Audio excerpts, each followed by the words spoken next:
This is the We're Brothers podcast, and we're coming to you on February the 5th, 2022. I am Ken Powell. I'm here with my brother. I am Taylor Powell. And Taylor, how you doing today, man? I'm doing good. How are you doing, man? I'm doing very well. This is exciting. We are launching this podcast, and we have high hopes for it.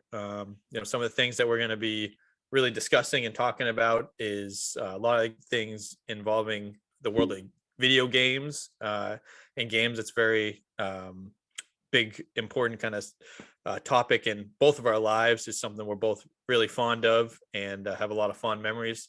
So we'd like to delve into kind of that world and side of things. But then as this goes and hopefully grows, we'd love to just talk on topics that you guys would like to hear more about, hear us talk about, really expand out and talk on the broader subjects. Yeah, I mean, I agree. Be patient with us. This is our first episode. I promise you it might get better and might get more entertaining. At least that's what we're going for. It's definitely going to get better and entertaining. Yeah, I mean, video games for us was something that we always bonded over growing up. I mean, we're a little over 6 years apart. And so when we were younger, there were certain things that we couldn't always do together, but it always seemed like video games were something we bonded over. And we spent a lot of time together just playing video games. We both worked at a major arcade in New Hampshire called Fun Spot. And I think that just helped really develop more of our love for video games. And that's what we just want this podcast to be about, mostly about video games, but we're going to touch on a lot of different things involving media in general, movies as well, just what's going on in the news, but mostly video game podcasts.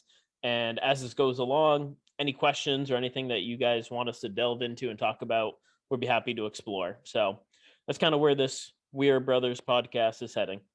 And we would love to bring in different people from the industry and interview, have different interviews, and just like I said, talk to people from the industry. We have a few connections that we're actually already working towards now, and so that's just something hopefully in the future that we can do. And this podcast also, as I'm sure many of you will come to realize real quick, we intend for this to be a very light-hearted, informative, but also very let our kind of comedic kind of personalities come through and just have fun with it. So we hope you guys enjoy it, and I know that we will. So yeah, I mean, a lot of times when Ken and I were just talking, we tend to go down rabbit holes and get sidetracked on things, but it leads to some of the best conversations I think we've ever had. And we just thought it'd be great to start sharing this with some people who might also find us slightly bit entertaining.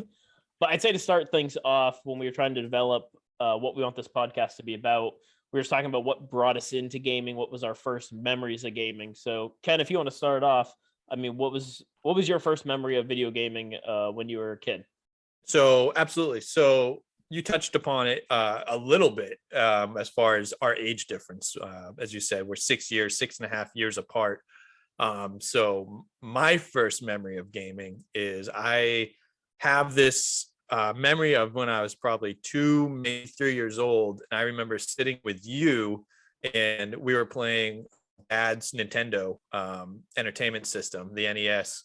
And I remember I remember watching you play the first Teenage Mutant Ninja Turtles game, the one where you have going across the overworld map and you'd go into the sewers and it would become like a side scroller, it's type of, dungeon crawl-esque type of gameplay. And that's my first memory.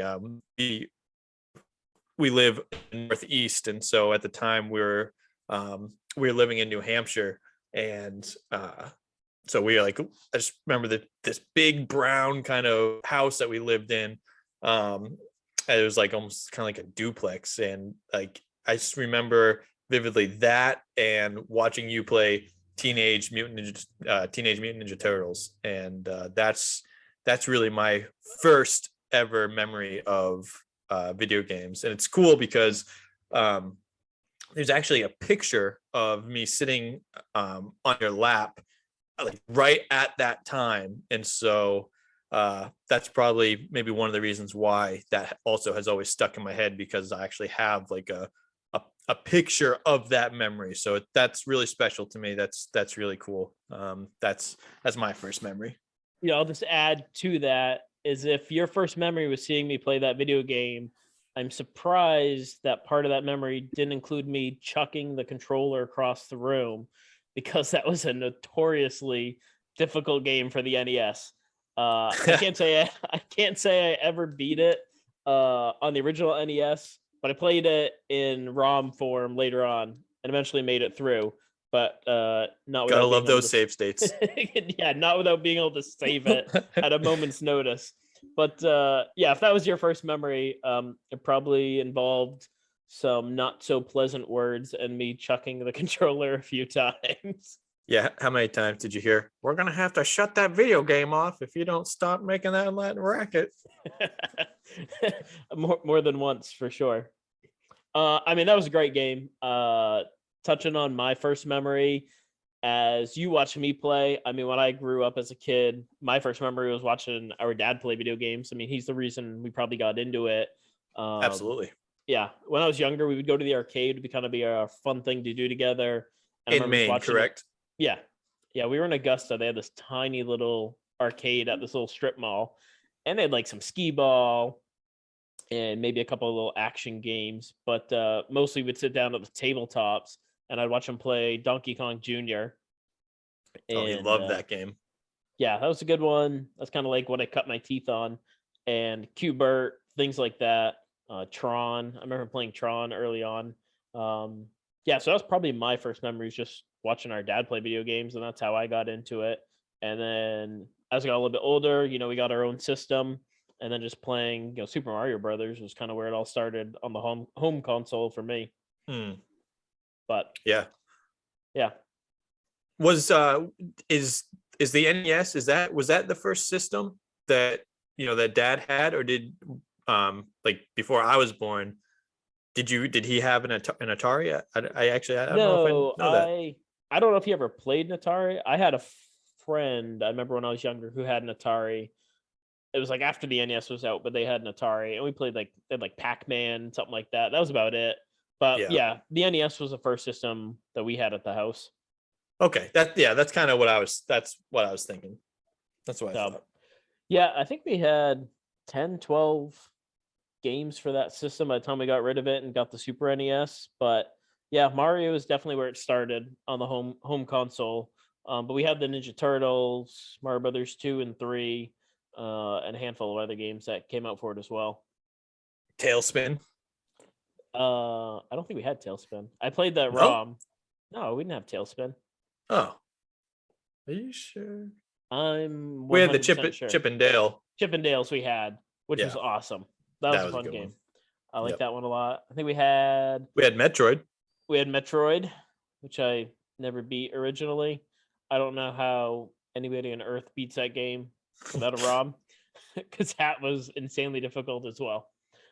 We had Akari Warriors 3, and yeah, I mentioned Chippendale. What else did we have for that? Super Mario Brothers 3, obviously, and 2, Yeah, and and 2. the first one. Yeah, I already said that. Yeah, well, Where were you 30 seconds ago when I was mentioning that? I was thinking about Tailspin that we did not have. No, he didn't have. There you go. Good job.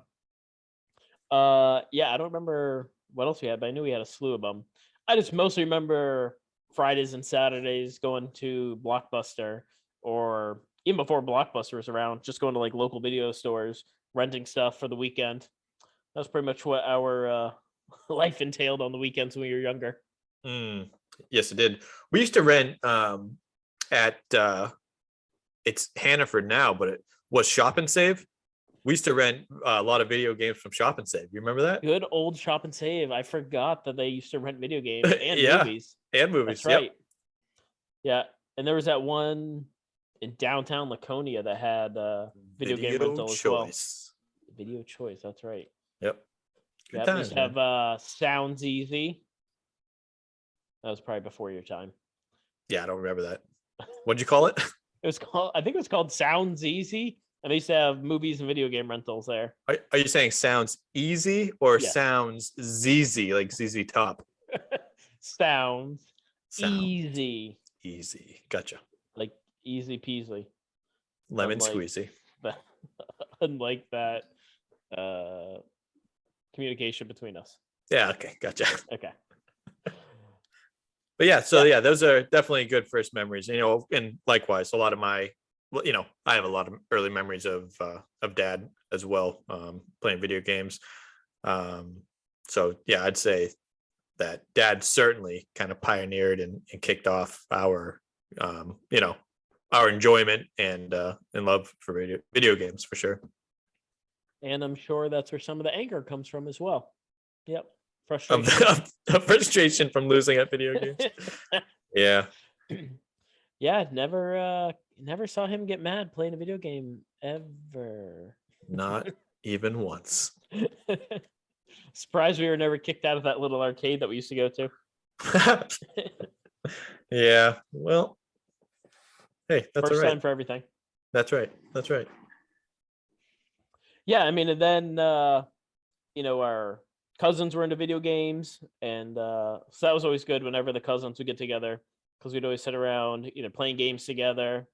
And a fond memory for me on the Super NES is one of our cousins, Matt.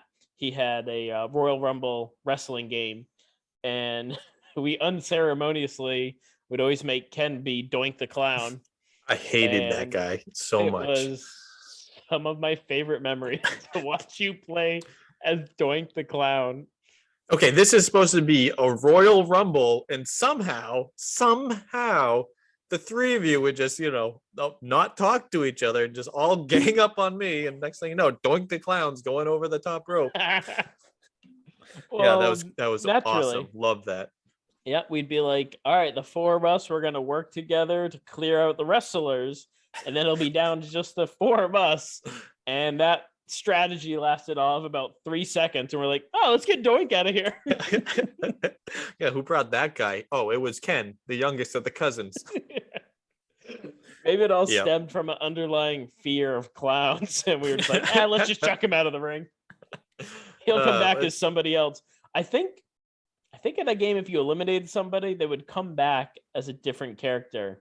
Is that correct? Do you remember that? I couldn't tell you. I don't remember that. I because I feel played like- all of about 3 seconds before I was getting over the top rope. I thought we discussed this. I feel like we would throw you out and be like, that loser's gone. And then you'd come back as like the Ultimate Warrior or something. We're like, son of a bitch. I do remember, right, them, but maybe I'm thinking of a different WWE game or WCW or something, but like I thought I always remembered someone coming running down, like, oh, and here comes, like you said, like the Ultimate Mr. Warrior. Perfect. Mr. Perfect. Scotty Piper. Scotty Piper? Yeah, it's Rowdy Piper? Rowdy Scott Piper. I thought that was his name. His name wasn't Scott. Oh. Well, There was Scotty Too Hottie. yeah, him too. Scotty Piper comes running down. Yeah, you just jumble them all together. You're like, here comes the Under Warrior. Hogan, Macho. The Hulk Macho Man. Macho Man. I don't know. Anyway, but yeah, See, that this was is a what fun happens. We just diverge into other topics. game. It's all good. But Mario Kart, that was a big one we used to play with the cousins. Super NES, It's on the Super NES. I think obviously we had the NES. Also we had the Super NES, but more of like my personal, like that I played. I remember playing NES. The Super NES games a lot more. I think when we had the NES, I mainly just played like and Super Mario Brothers 3. I remember playing that one a lot. But by that time, I was maybe like 3 or 4 years old when we had the regular Nintendo. So it wasn't until I was like 5, 6, 7 when we got the Super Nintendo that I have more like, instead of me just watching you or dad play, like my own, games and stuff. Yeah, no, that makes sense. Um, yeah, I gotta say, yeah, it's probably some of the more basic games I remember watching you play on the NES when we had that, because it was, let's see, the NES, Super NES came out here, I think in '91, which is when you were born, and we got it like a year or two after that, maybe a couple years later. Yeah, But I definitely think definitely think a couple of years later, probably like 94, 95, around that time. yeah, we like to we didn't want to be at the front of the doorstep for the new gaming systems. No, no, Ex- no. Except for the Wii. We had the Wii very early on, like within the first like month or two of it coming out. Because I remember That everybody actually, thought, what? you go. No, no, here you go. Oh, okay. Yeah. Well, I remember because when it first came out, it didn't really sell all that well, if I recall. And so we No, it was jumped on sold it out early. everywhere. What? It was sold out everywhere. No, I think like I want to say like when it first came out, like the first like month or two, it was kind of just bought by people who like had other Nintendo systems. But then once people recognized like the Wii Sports aspect, then it went on like this tear where it did sell out, and it took a long time for them to restock. But I remember we had one like right when it came out. I think Yes. before people realized how much fun it was. So this is what happened. Oh, here we go. No, because I remember because Dad and I went to go get it. Okay, So proceed. I'm looking up real quick. The Wii. Okay, so it was released in November. Oh no, that's the Wii U. Yeah, that one Uh, definitely didn't sell well. yeah, no, that did not. That was the only Nintendo system I haven't owned. Was the Wii U. Oh, so I mean, the Wii was released in November as well. It released November 19th, 2006. So it definitely was in. It was in December. It was it was a Christmas gift, and so I remember Dad and I we went up to GameStop to get it, and I knew the kid who was working that day, Oh, that's great. and so I went up to him and I was just like, hey, uh, do you guys have any Wii's in stock? And he's like, yeah, actually, we have one more left in stock. Let me go get it for you. All right, cool. So when he came back with it, he started ringing me up and like already like paid in cash and stuff. Another one of the employees came out and was like, oh, like we're not supposed to sell like that last one. Like that one wasn't like that's supposed to be kept here, not sold.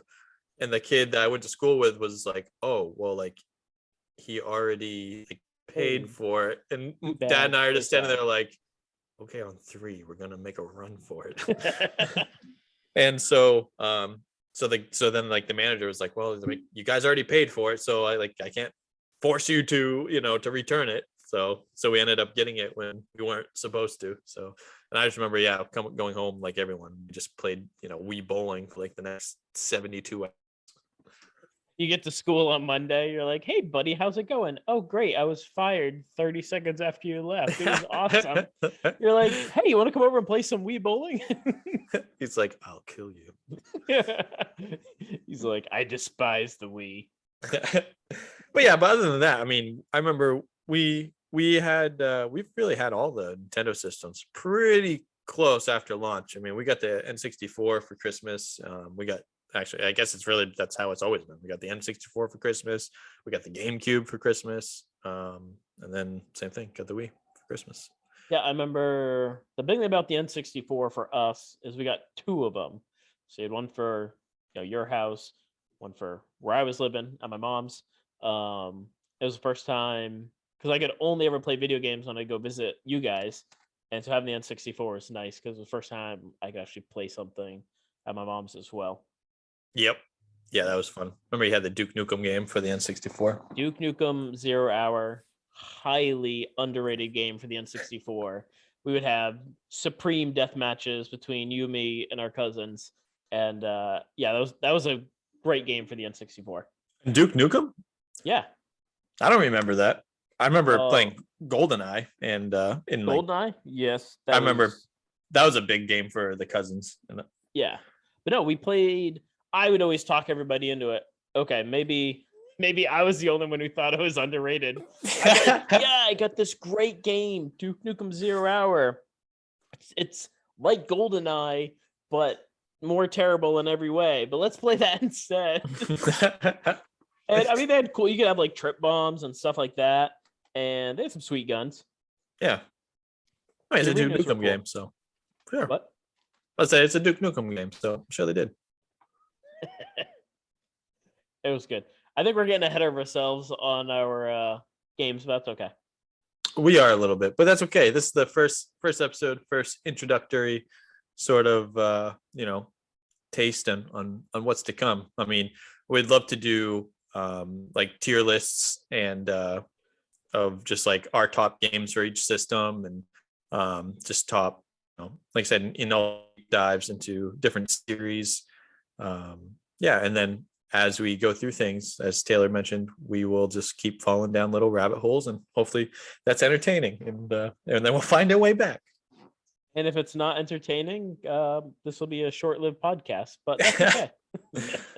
It's fine. It's fine. We'll fake it till we make it. That's right. It's what I've been doing for 37 years. Yeah, and it's worked. It's worked so far. I'm here. So, yeah, I mean, I'm excited just to talk about different games, like you said, different series, maybe some backstories on them, the history of them, maybe some of the creators of these games. So anything like that, I'm just super excited to delve into those different things. Yep, likewise, me too. And our thoughts is for usually like anywhere from like 45 minutes to an hour or so per podcast is what we're thinking, and hopefully getting at least one out per week for you guys. And like I said, we'd love to hear from you and interact with you guys on different topics that you would like us to talk about and learn more about. We're all ears, so we'd love to tailor this to to what you would like. So definitely let us know. Yeah, and if they're terrible topics to talk about, then we won't talk about them. Exactly. Yeah, we'll go through the ideas, be like, oh, this is cool. This one sucks. This one's okay. This one's in the maybe pile. So yeah, so that'll be good. That'll be good. Otherwise, like I said, we're just gonna talk about kind of whatever comes up.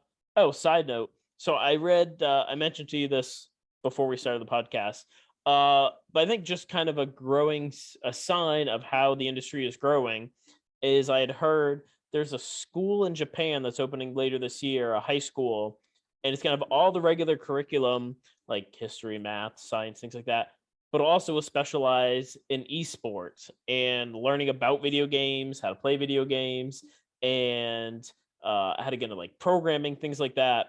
I just think it's really amazing that it's finally something that's being embraced as like a profession. I mean, people are making millions of dollars off of playing these video games. And I would just like to say that it's all our parents' faults that we're not millionaires and told us to stop playing video games because they said it would be a waste of time and you're not going to get anywhere in life playing video games. And, we could have been a contender. We could have been a contender. That's right. But yeah, that is something. I mean, I'm not gonna lie, I'm a little surprised that this has become like an actual lucrative option for some people. Obviously you look at content creators and it's certainly, I mean, it is a full-time job, and these people invest a lot of time and money to really make this stuff.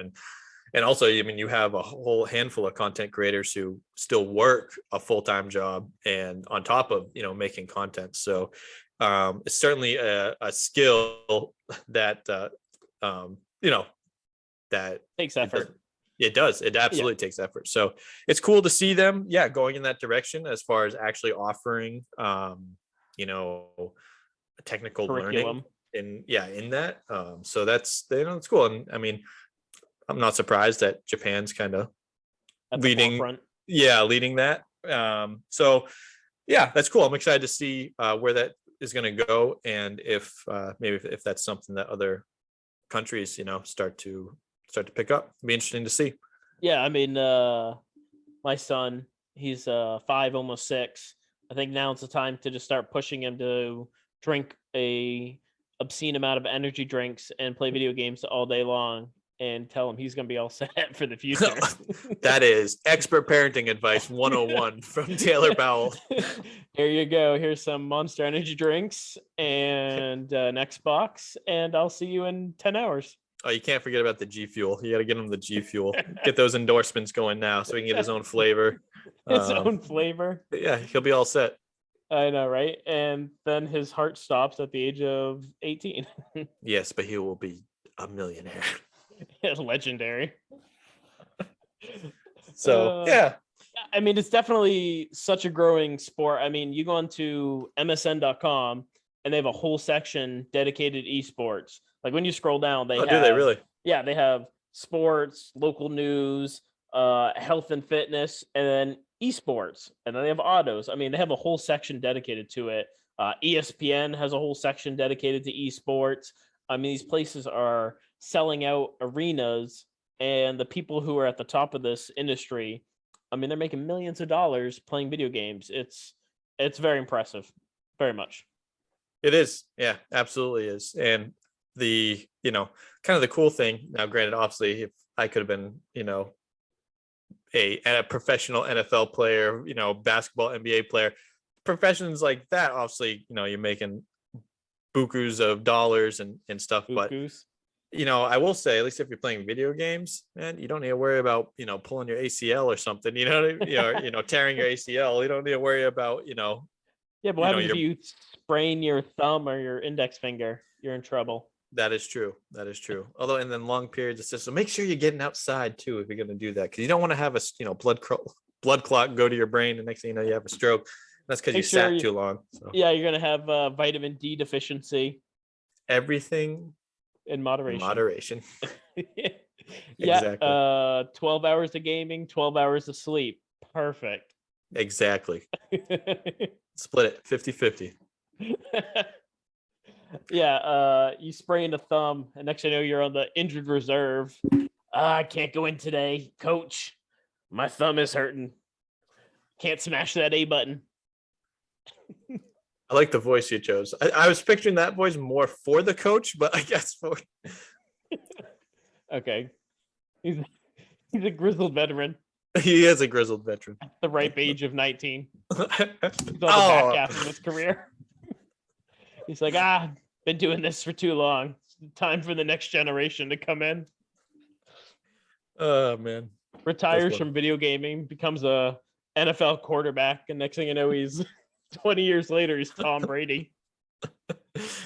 I mean, everybody talked about, Deion Sanders and Bo Jackson being dual sport threats, playing football and baseball. And baseball. But you could have two careers in sports now, because you can play video games from like age 6 to 18, and next thing you know, you jump in the NFL. Well, hey, that's what the basketball player Gordon Hayward does. He does a whole bunch of streaming and for video games and stuff. And of course he's an NBA player for the Charlotte Hornets now, but he did play for the Boston Celtics for a whole number of years. But so he is a dual sport guy. Athlete. So what happens if you're under $100 million contract in the NBA and you go on the IR because you sprained your thumb playing video games? Well, that's the risk of the trade, I guess. You're like, it's okay, coach. It's on my non-shooting hand. I'm all set. Just numb it up. I'm going in. Just numb it up. I don't know why he became a 4-pack a day smoker, but all of a sudden, just numb it up, coach. Well, it's like back in the 60s. I mean, they'd be on the sidelines smoking cigars and of course, plays on. Well, Red lighting up his cigar when the Celtics would win. You knew they were going to win when Red lit the cigar. They were always That's watching. Right. And that's how you do it. That's how you roll. That is. That is. Well, anything as far as for this goes, anything else you'd like to say to the people, say to the fans? The millions and millions listening around the world. And millions. No, okay, go on. Yeah, we can't do that. We'll get shut down for That's copyright true. infringement. That's why I curtailed the catchphrase. Who used to say that? Was his name the Stone? Stone. With a gravel. Rock cold stunner. Okay, now we're getting shut down. All right, yeah. So I guess that takes care of episode 1. Yeah, so you can find us on a bunch of social media. We have going out through both Twitter and Instagram and Facebook. And yeah, write in anything you guys want us to talk about.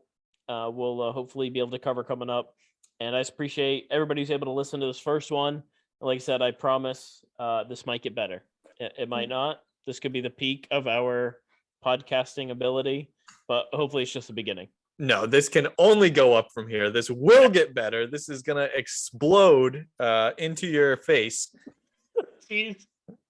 Anyway, no, but this first one obviously is very kind of unstructured. We will have a very more formatted and regimented sort of discussions and stuff, but we really hope to bring you like weekly news, for weekly news, just different updates, things like that, and yeah, just try to make it interesting for the listeners and entertaining. So I know we would like to give a massive shout out to Taylor's friend Aaron. Yeah, the opening and closing music for this put together by my friend Aaron Slocum. He did an excellent job with it, and we just hope you guys enjoy it. And we'll be tweaking things probably throughout the podcast as we go along.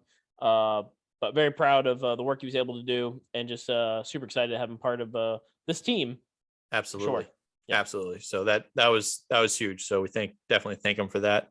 And like Taylor said, thank you all for listening. Look up the Word Brothers podcast on social medias, like Taylor said, and yeah, and connect with us there. Feel free to reach out.